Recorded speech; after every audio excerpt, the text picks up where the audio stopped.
नमस्कार। कभी सोचा है कि अपनी बिजली का कंट्रोल पूरी तरह से अपने हाथ में हो? आज हम बात करने वाले हैं ऑफ ग्रिड सोलर सिस्टम के बारे में। ये समझिए कि ये आपका अपना पर्सनल पावर प्लांट बनाने जैसा है। तो चलिए देखते हैं ये आखिर है क्या। जरा सोचिए, कैसा हो अगर आप अपनी खुद की पावर कंपनी बन जाए। मतलब न बिजली कटने की टेंशन, न बढ़ते हुए बिल की कोई फिक्र, पूरी तरह से आज़ादी। इसी को तो कहते हैं एनर्जी इंडिपेंडेंस। और ऑफ ग्रिड सोलर सिस्टम इसी सपने को सच करता है। तो सवाल ये उठता है कि ये ऑफ ग्रिड सोलर सिस्टम आखिर है क्या चीज़। देखिए, बहुत आसान भाषा में कहें तो ये आपका अपना पर्सनल पावर स्टेशन है। इसका मेन ग्रिड से, मतलब जो सरकारी बिजली आती है, उससे कोई लेना देना नहीं होता। ये उन जगहों के लिए तो मानो वरदान है जहां या तो बिजली है ही नहीं या फिर आती जाती रहती है। तो चलिए अब जरा इसके सफर को समझते हैं। मतलब सूरज की एक किरण से लेकर आपके घर में जलने वाले बल्ब तक ये पावर पहुंचती कैसे है? अच्छा, तो ये पूरा का पूरा खेल ना बस 4 सिंपल स्टेप्स में होता है। स्टेप 1, सूरज की रोशनी को पकड़ना। ये काम करते हैं सोलर पैनल्स, जो धूप को डीसी करंट में बदल देते हैं। स्टेप 2, पावर को कंट्रोल करना। यहाँ आता है चार्ज कंट्रोलर, जो ये पक्का करता है कि बैटरी तक सही मात्रा में पावर जाए। स्टेप 3, पावर को स्टोर और कन्वर्ट करना। दिन में जो एक्स्ट्रा बिजली बनी वो बैटरी में जमा हो जाती है, और फिर इन्वर्टर इस डीसी पावर को एसी पावर में बदलता है। मतलब वो बिजली जिससे हमारे घर की सारी चीजें चलती हैं। और फिर आता है स्टेप 4, जहां ये एसी पावर आपके पंखे, टीवी, फ्रिज सबको चलाती है। तो हमने प्रोसेस तो समझ लिया। अब जरा इस सिस्टम के जो मेन खिलाड़ी हैं, जो इसकी ड्रीम टीम है, उनसे भी मिल लेते हैं। ये वो कंपोनेंट्स हैं जिनके बिना ये सब मुमकिन ही नहीं है। टीम का पहला और सबसे जरूरी प्लेयर सोलर पैनल। इनका काम सीधा सा है, सूरज की रोशनी को पकड़ो और उसे डीसी पावर में कन्वर्ट कर दो। यहीं से सारी कहानी शुरू होती है। इसके बाद आता है सोलर चार्ज कंट्रोलर। इसको आप सिस्टम का ट्रैफिक पुलिस वाला समझ सकते हैं। इसका काम है बैटरी को ओवरचार्ज होने से बचाना। ये ना हो तो बैटरी जल्दी खराब हो सकती है। तो ये एक तरह से सिस्टम का सेफ्टी गार्ड भी है।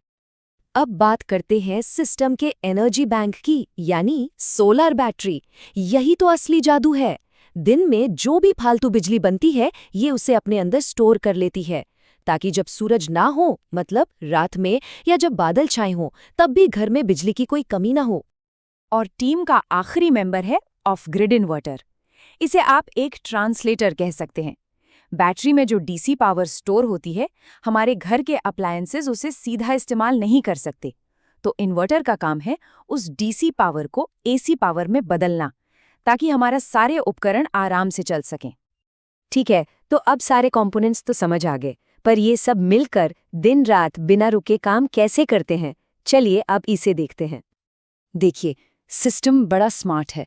दिन के वक्त जब धूप होती है तो सोलर पैनल से जो बिजली बनती है वो सीधे आपके घर के अप्लायंसेस को चलाती है, और जो बिजली बच जाती है उससे बैटरी चार्ज होती रहती है।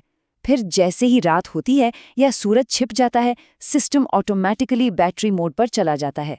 मतलब बैटरी में जो पावर स्टोर है वो इस्तेमाल होने लगती है, और पता भी नहीं चलता। सब कुछ एकदम स्मूथ। तो हमने ये तो देख लिया कि ये सिस्टम कैसे काम करता है, पर अब असली सवाल ये है कि कोई ऑफ ग्रिड जाए ही क्यों? मतलब इसके फायदे क्या हैं? आइए अब जरा इस पर भी एक नजर डालते हैं। फायदे तो इसके कई हैं। सबसे बड़ा फायदा तो ये है कि आप कहीं भी हों, आपको बिजली मिल सकती है, ग्रिड हो या ना हो। दूसरा, पावर कट का तो सवाल ही नहीं उठता। 2400 घंटे बिजली। तीसरा, जो डीजल जनरेटर का भारी भरकम खर्चा होता है, उससे पूरी तरह छुटकारा। और सबसे अच्छी बात, ये एकदम साफ सुथरी ग्रीन एनर्जी है। कोई शोर नहीं, कोई धुआं नहीं, और हाँ, मेंटेनेंस भी बहुत कम है। तो ये टेक्नोलॉजी कहाँ कहाँ काम आ सकती है? सच पूछिए तो ये उन सब के लिए एक गेम चेंजर है जिन्हें एक भरोसेमंद पावर सोर्स चाहिए। चाहे वो दूर दराज के गांव हो या ऐसे शहर जहां बिजली बहुत कटी है। खेतों में, स्कूलों में, यहाँ तक कि स्ट्रीट लाइट जलाने और पानी के पंप चलाने के लिए भी ये एक बेहतरीन सॉल्यूशन है। मतलब इसके इस्तेमाल की कोई सीमा नहीं है। तो आखिर में एक बड़ा सवाल हमारे सामने आता है। जिस तरह से हमारी दुनिया बदल रही है, टेक्नोलॉजी आगे बढ़ रही है, क्या ऐसा हो सकता है कि आने वाले वक्त में एनर्जी इंडिपेंडेंस यानी ऊर्जा की ये आज़ादी एक नया नॉर्मल बन जाए? क्या हर घर का अपना एक पर्सनल पावर प्लांट होगा? ये एक सोचने वाली बात है और इसी सवाल के साथ आज की बात खत्म करते हैं।